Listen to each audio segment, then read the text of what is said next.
aquel tiempo se presentaron algunos a contar a Jesús lo de los galileos cuya sangre había mezclado Pilato con la de los sacrificios que ofrecían. Jesús respondió: ¿pensáis que esos galileos eran más pecadores que los demás galileos porque han padecido todo esto?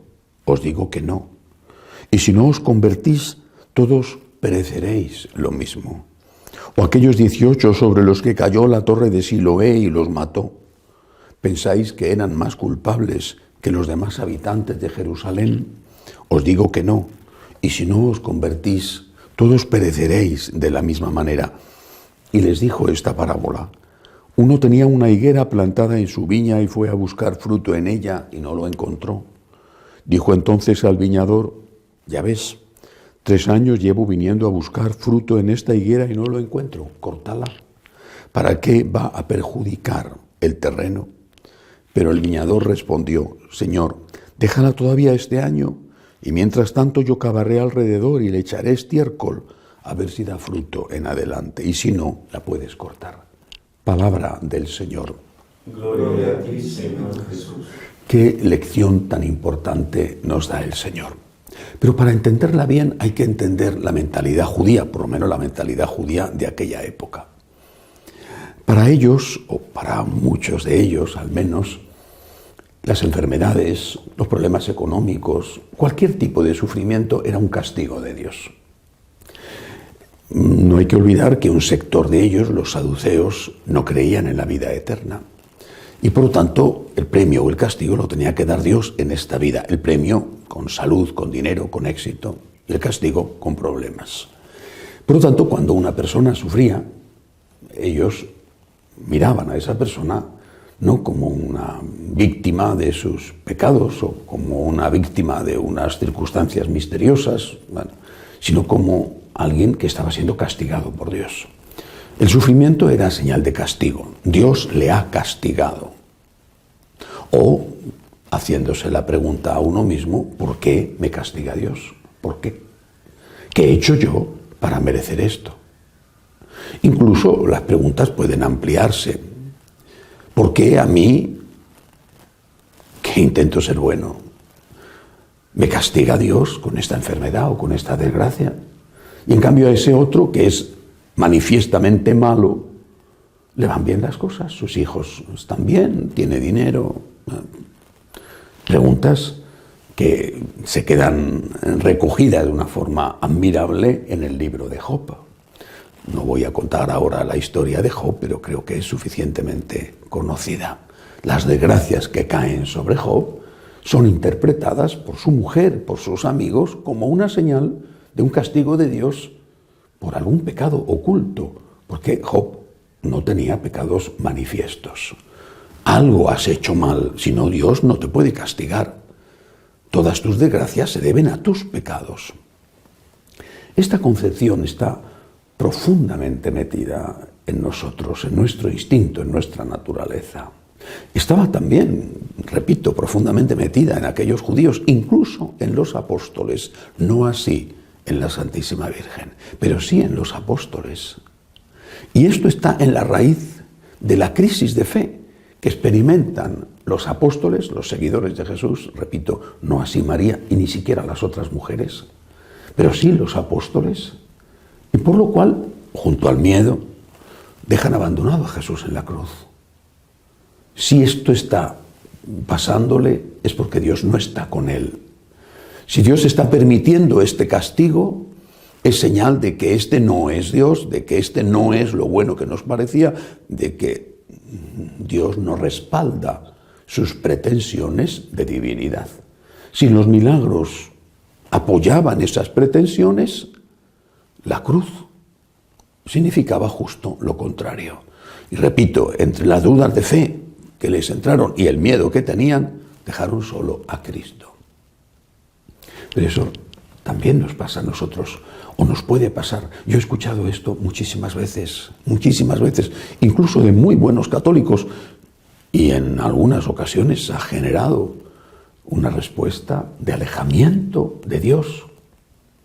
Posiblemente todos conocemos a más de una persona así, o hemos experimentado esta tentación, o quizá incluso alguno ha experimentado esta caída durante un tiempo en su vida.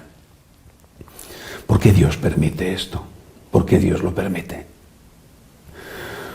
Es una pregunta seguramente inevitable, pero no es la mejor pregunta. La pregunta verdadera es ¿para qué Dios permite esto? No ¿por qué? Porque a la pregunta del por qué solo puedo responder y solo debo responder diciendo no entiendo, no tengo por qué entender. Esa fue la respuesta de María. Aquí está la esclava del Señor, aquí está la sierva, no me tienes que dar explicaciones. El soldado no pide explicaciones al general de por qué hay que moverse en este sentido o en el otro en la batalla. Si el general tuviera que dar explicaciones a cada soldado antes de acabar, sin duda el enemigo ya le habría derrotado. Señor, yo efectivamente hay cosas que no entiendo. Y normalmente son las que me duelen, porque también debería de estar sin entender el por qué hay cosas que van bien, pero en fin, las que van bien no me suelen crear problemas. Las que no van bien, de salud, de dinero, de familia, de iglesia, de sociedad, Señor, hay cosas que no entiendo. Bueno, tú eres más grande que yo me fío de ti. No puedo pretender que tus planes, Señor, quepan en mi pequeña cabeza. Tú eres Dios y yo no soy Dios. Hay cosas que no entiendo, hay cosas que me hacen sufrir y sin embargo, Señor, yo sé que debo de fiarme de ti. Pero la pregunta, repito, una vez que he hecho este acto de fe, debe de cambiar. ¿Para qué? ¿Para qué? ¿Para qué esta enfermedad? ¿Para qué esta crisis económica? ¿Para qué esta crisis social? ¿Para qué esta crisis profundísima que vive la Iglesia Católica? ¿Para qué? ¿Qué resultado tiene que salir de esto? ¿Qué frutos deben obtenerse? No sé por qué Dios permite esto que tanto me hace sufrir, que tanto me angustia. No sé por qué, pero me interesa saber para qué. ¿Qué puede salir de esto? Por ejemplo, aumentar mi fe, purificar mi fe. Ya sería un extraordinario resultado que en medio de los problemas, de la enfermedad, la que sea, yo le dijera a Dios, me fío de ti. Mi fe está quedando purificada, autentificada. Ya es un gran resultado. Dios permite esto para que tú te fíes de Él, para que tú confíes en Él. ¿Para qué? Lo dice también el Señor en el Evangelio de hoy, para que te des cuenta de que todo pasa y de que lo único que permanece es la vida eterna, es decir, para que camines por la conversión, para que te des cuenta de que solamente estar con Dios es de verdad importante y de que otras cosas necesarias, sin embargo, pueden faltar. Pero lo que no puede faltar es la unión con Dios. Darte cuenta de eso es ya la conversión. Aquellos maldecían el nombre de Dios a los que sufrían, porque pensaban que Dios los había maldecido primero. Y los que sufrían tenían que aguantar, por un lado, el sufrimiento y por otro lado, la impresión, la certeza, según su religión o según la versión de su religión, de que Dios les estaba castigando. No caigamos en esa trampa. Cristo no fue maldito de Dios. Cristo no fue castigado por Dios, porque Él mismo era Dios, además, por sus pecados que no existieron. Cristo fue el Cordero inocente que se sacrificó por nosotros para que la Santísima Trinidad, Él mismo, por lo tanto, junto al Padre y al Espíritu, perdonara nuestros pecados. Son sus heridas las que nos curaron y son nuestras culpas las que Él redimió. No caigamos, por lo tanto, en la trampa de pensar que cuando estamos sufriendo, Dios nos está castigando. Esto no es cierto. El castigo de Dios vendrá cuando tenga que venir, al final de la vida. Preparémonos para que ese castigo no venga. Preparémonos con el arrepentimiento y con la conversión. Ayudemos a la gente que sufre, jamás veamos en él un maldito de Dios, un castigado por Dios. Dejemos a Dios el juicio. Dios sabe todo.